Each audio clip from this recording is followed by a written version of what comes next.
Meningkatnya jumlah pengguna sepeda di ibu kota membuat pemerintah Provinsi DKI Jakarta berencana mengizinkan sepeda untuk melintas di jalan tol. Karenanya, Gubernur DKI Jakarta Anies Baswedan melayangkan surat permohonan ke Menteri Pekerjaan Umum dan Perumahan Rakyat, Basuki Hadi Mulyono. Anies meminta izin agar satu ruas jalan tol lingkar dalam Jakarta, yakni Cawang hingga Tanjung Priok sisi barat, dibuka bagi pesepeda. Menurut rencana Anies, jalan tol sepanjang 10 hingga 12 km tersebut hanya dibuka di hari Minggu, pukul 6 hingga 9 pagi. Lalu, apa kata Dinas Perhubungan DKI? Dalam program Sapa Indonesia Malam, Jumat 28 Agustus, Kepala Dinas Perhubungan DKI Jakarta, Syafrin Liputo menjelaskan, sebelum meminta izin Menteri PUPR, Pemprov DKI sudah membahas bersama Badan Usaha Jalan Tol atau BUJT. Dishub DKI Jakarta pun mengungkapkan hasil risetnya. Bahwa pada pelaksanaan jalur sepeda sementara di kawasan Sudirman Tamrin Merdeka Barat, itu setiap hari Minggu terjadi peningkatan signifikan. Pada tanggal 9 Agustus kemarin, kemudian kami bandingkan bahkan di tanggal 23 Agustus kemarin pelaksanaannya, itu angkanya meningkat menjadi 86% dari sebelumnya. Artinya, dengan melihat animo masyarakat, kemudian melihat pembagian lajur di Jalan Sudirman Tamrin, di sana masih ada lajur untuk kendaraan bermotor, dan kemudian ada karakteristik dari sepeda ini yang berbeda dari aspek kecepatan, di mana road bike ini kecepatannya rata-rata 30-40 km, bahkan bisa mencapai 60 km. Tentu ini harus kita pisahkan, sehingga aspek keselamatan warga yang menggunakan sepeda itu tetap dijamin oleh pemerintah. Dalam permohonan Anies tersebut, pengendara sepeda yang dimaksud adalah pengendara jenis sepeda balap yang dinilai dapat ngebut, sama dengan kecepatan minimal mobil di jalan tol. Sebelumnya, BPJT Kementerian PUPR bersama seluruh badan usaha jalan tol dan Korps Lalu Lintas Polri juga terus mengampanyekan aksi keselamatan dalam berkendara di jalan tol bertajuk Setuju alias Selamat Sampai Tujuan. Aturan kecepatan berkendara dalam kota di jalan tol disebut minimal 60 km per jam dan maksimal hingga 100 km per jam. Tim Liputan, Kompas TV. Saudara Gubernur DKI Jakarta Anies Baswedan mengajukan permohonan izin kepada Kementerian PUPR agar sepeda jenis road bike atau sepeda balap ini bisa masuk ke jalan tol dalam kota hanya di hari Minggu dari pukul 6 hingga 9 pagi. Apakah rencana ini sudah tepat dan bagaimana tanggapan dari komunitas transportasi? Nah, kami akan bahasnya bersama dengan Sekjen Masyarakat Transportasi Indonesia MTI, Pak Haria Setia Kadilon. Selamat pagi, Pak Haria.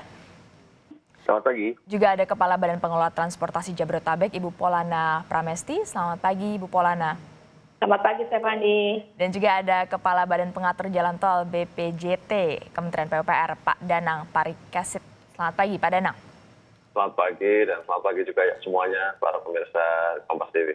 Iya, Pak Danang, saya mau ke Pak Danang dulu. Jadi betul sebagai pengelola jalan tol sudah merestui permintaan Gubernur DKI Jakarta untuk sepeda masuk tol ini, Pak Danang? Tanggal 11 kemarin kan suratnya meluncur ke kami ya, dan minggu yang lalu itu sudah dilakukan pembahasan dan pelaporan ya oleh Dinas Perhubungan DKI Jakarta. Dan saya kira ini penting untuk kita sampaikan dan disampaikan juga ke publik rencana dari Dinas Perhubungan supaya tidak ada simpang siuran mengenai apa yang dimaksud dengan pemanfaatan jalan tol untuk sepeda. Yang diminta kan sebenarnya 12 km ya dari gate tol pintu tol Kebunana sampai Tanjung Priok sisi barat. Satu sisi saja, sisi lain masih digunakan sebagai jalan tol untuk digunakan kendaraan bermotor roda 4 ke atas. Nah, saat ini kita melakukan beberapa asesmen ya, dan tinjauannya itu didasarkan pada cukup banyak aspek. Yang pertama tadi soal keselamatan dan keamanan. Ini kan kita juga minta kepastian juga dari Dinas Perhubungan soal keamanan. Karena bukannya tidak mungkin mereka yang di atas naik sepeda, melempar sesuatu ke bawah, itu kan pasti akan menjadikan aspek keamanan bagi para warga pengguna jalan yang lain. Itu yang pertama, selain soal keselamatan ya. Yang kedua itu adalah soal aspek kemacetan. Dan kita tahu bahwa jalan tol tersebut itu tidak hanya berdiri sendiri, tapi dia berhubungan berkaitan dengan sistem jaringan jalan yang lain. Sehingga perlu dilakukan asesmen terhadap dampak dari penutupan satu sisi ruas jalan terhadap seluruh jaringan jalan yang ada, baik di tol dalam kota, kemudian di tol yang sisi pelabuhan. Sehingga dengan demikian kita bisa memperoleh gambaran bagaimana pengalihan arus lalu lintas yang akan terjadi. Yang ketiga yang tidak boleh lupa adalah bahwa jalan tol ini kan merupakan jalan yang investasinya datang dari badan usaha. Kita harus memastikan bahwa mitra-mitra kami, badan usaha, itu tidak mengalami kerugian akibat kebijakan ini. Oke. Karena kan satu itu pengurangan pendapatan, kemudian penambahan kemacetan dan sebagainya kan pasti akan merubah rencana usaha mereka. Nah ini perlu diakses apakah itu nantinya menjadi beban dari diserap oleh badan usaha sendiri, ataukah akan menjadi beban dari pemerintah DKI yang mengusulkan kebijakan tersebut, atau mana. Sehingga tiga hal tersebut saya kira akan menjadi isu penting yang harus dibahas. Sebelum kita bahas satu persatu, Pak Danang, Anda belum jawab pertanyaan saya. Jadi sikap BPJT sendiri sudah lampu hijau atau seperti apa? Posisi saat ini kan masih ada, saya sudah sampaikan tadi, ini ada beberapa kajian-kajian yang kita akan mintakan kembali ke DKI untuk dilengkapi. Tadi kajian soal misalnya kemacetan jaringan. Kemudian yang kedua adalah soal bagaimana pengaturan kendaraan berat. Nah, berat ini kan kita tahu rute tersebut adalah rute logistik yang tidak boleh terputus dan meningkatkan kemacetan itu akan meningkatkan biaya logistik. Jadi ada hal-hal yang saya kira perlu kita bahas. Mudah-mudahan memang tidak terlalu lama, minggu depan ini kita akan tuntaskan dan harapan kami minggu depan ini kita bisa terbitkan rekomendasi kami ke Pak Menteri karena diskresi untuk pembukaan penutupan jalan tol itu ada di Menteri PU. Jadi semuanya masih dengan berbagai pertimbangan ya? Ya, kita akan memberikan rekomendasi teknis ke Menteri PU mengenai pertimbangan-pertimbangan untuk menjawab surat Pak Gubernur tersebut. Oke, saya mau ke Pak Haria. Pak Haria, MTI sendiri melihat kebijakan ini seperti apa? Ya, saya sebenarnya mengapresiasi, terutama juga Profesor Danang dari BP Jalan Tol ya, sudah memproses permohonan ini dan juga sudah menentukan parameter-parameter yang jelas, yang cukup terukur gitu, untuk menyikapi usulan tersebut. Jadi memang semua usulan ya tentu saja layak untuk diproses ya, karena tentu saja konstituennya juga jelas, yaitu pengguna ruang publik. Saya bukan hanya menghilang hanya jalan tol saja atau apa gitu, tapi juga ini kan pengguna sepeda ini juga warga negara yang juga berhak atas kehadiran negara. Jadi sikap MTI? Saya mengamini proses yang sekarang terjadi.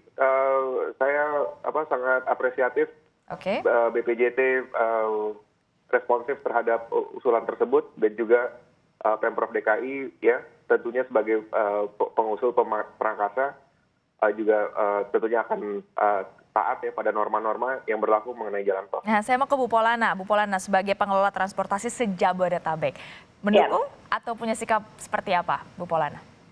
Ya, terima kasih Mbak Stefani. Sebenarnya kalau jalan tol kewenangannya memang tadi sudah disampaikan oleh Pak Danang, Kepala BPJT, bahwa kewenangannya ada sesuai dengan Undang-Undang 38 tahun 2004 dan PP 15, itu kewenangannya memang di PUPR. Ya.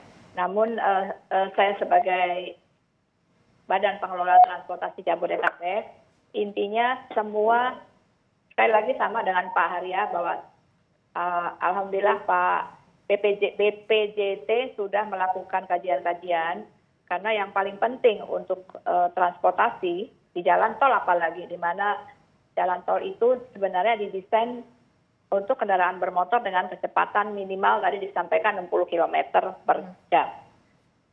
Sedangkan apalagi khusus untuk jalan tol Cawang Tanjung Priok itu elevated ya Pak Danang, dan banyak rute-rute logistik di situ. Betul. Sehingga yang paling perlu dipertimbangkan sebelum mengambil keputusan itu tentunya sesuai dengan Undang-Undang Nomor 22 tentang Lalu Lintas Jalan Raya, bahwa pesepeda itu punya hak untuk dijamin keselamatannya, keamanannya, sehingga aspek itulah yang barangkali harus menjadi salah satu pertimbangan dalam memberikan keputusan. Oke, aspek keselamatan. Ya, aspek keselamatan, keamanan juga, terutama tadi dampaknya terhadap lalu lintas, karena jalan tidak bisa seruas saja, karena jalan itu adalah suatu sistem, dampak lalu lintasnya juga harus dipertimbangkan. Demikian, Mbak. Dari aspek keselamatannya sendiri, Anda melihat ini cukup memenuhi syaratkah dengan pengajuan ini, Bu Polana? Nanti yang memberikan keputusan adalah PUPR. Namun menurut pendapat saya bahwa kecepatan sepeda road bike itu kan 30 sampai 40 ya tadi ya disampaikan 30 sampai 40 km. Sementara minimal kecepatan di jalan tol tadi sudah disampaikan 60. Dan apakah pertanyaan saya apakah masih ada mix dengan kendaraan roda 4 pada saat penutupan? Itu kalau saya baca kemarin akan dibatasi oleh traffic cone. Sementara sepeda itu kan kalau katakanlah ada sesuatu kejadian di salah satu pesepeda akan mempengaruhi yang di belakangnya dan bisa berbahaya apabila pesepeda yang di belakangnya akan menyusul masuk ke jalur yang di luar jalur dimaksud. Jadi aspek-aspek keselamatan itu yang paling penting diperhatikan karena bagi kami pengelola transportasi dimanapun yang paling penting adalah aspek keselamatan dan keamanan. Ya, walaupun dan barangkali saran kami apakah tidak ada alternatif lain selain di jalan tol itu yang perlu dipertimbangkan. Terima kasih, Mbak. Kita tanyakan ke Pak Danang dulu, Pak Danang. Jadi mekanismenya seperti apa? Karena kemarin ada informasinya bahwa ketika nanti jika diizinkan benar sepeda masuk tol ini, kemudian akan ditutup seluruhnya jalur ini sehingga tidak akan berbarengan dengan roda 4 ketika di jalan tol itu. Jadi sepertinya teknisnya seperti apa? Ditutup seluruhnya, ditutup sebagian atau seperti apa, Pak Danang? Ya, rekomendasi kami itu saya kira juga cukup penting ya dijelaskan kepada seluruh pemirsa ya bahwa kita tidak akan mengizinkan yang namanya lalu lintas bercampur.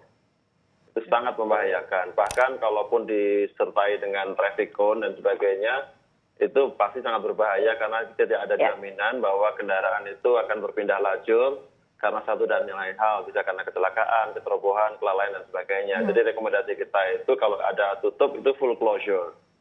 Sehingga sebenarnya isu apakah sepedanya kecepatannya 30, 40, 50 dan sebagainya itu bukan menjadi isu. Yang menjadi isu adalah apakah ada mixed traffic yang ada di sana antara high speed vehicles dengan low speed vehicles ya. Bahkan kalau itu bukan sepeda balap ya, itu juga kita harapkan kecepatan di sana itu diatur ya. Kalau kita ditutup untuk orang jalan kaki semuanya. Kalau ditutup untuk kendaraan dengan keperluan recreational bicycling, itu juga nggak ada isu ya, karena itu sudah kita selesaikan, tidak perlu ada mixed traffic, sehingga pertanyaan-pertanyaan soal safety itu memang harus menjadi poin utama. Kita tidak akan mengizinkan tentu saja kalau itu nanti membahayakan mencampur antara kendaraan sepeda dengan mobil dan sebagainya, sepeda dengan motor, atau sepeda dengan high speed, dengan sepeda dengan low speed. Saya kira ini yang menjadi proposal penting dari DKI. Oleh karena itu memang tadi kita sampaikan, kita butuh kejelasan yang lebih firm dari pemerintah DKI mengenai bagaimana sistem pengoperasiannya. Itu hanya dari sisi penggunaan sisi barat dari ruas jalan tersebut. Saya kira ini yang paling penting yang harus disadari dan disampaikan kepada publik, karena kalau kita lihat di media, baik media sosial maupun media mainstream masih ada kekurangan jelasan seperti apa sebenarnya sistem operasi yang ingin digunakan oleh Pemda DKI. Berarti BPJT tegas sikapnya tidak akan ada mixed traffic, artinya tidak akan berbarengan antara road bike dengan roda 4 di jalur tol itu ya? Itu pasti ya, saya kira itu pasti, dan kaidah-kaidah safety-nya kan kita paling tinggi, dan sebenarnya kalau dari sisi struktur nggak ada masalah karena sistem struktur kita kan dirancang untuk mendukung kendaraan berat. Jadi secara struktur itu nggak ada masalah. Secara keselamatan itu dari sisi keselamatan bangunan juga nggak ada isu. Yang paling penting adalah keselamatan pengoperasian dan manajemen lalu lintas yang ada di ruas jalan tersebut. Oke, tadi juga menarik pernyataan dari Bu Polana. Apakah tidak ada alternatif lain untuk bisa mengakomodir kepentingan dari pegiat road bike ini? Nanti kita akan bahas setelah lepas jeda, tetaplah di Sapa Indonesia Pekan.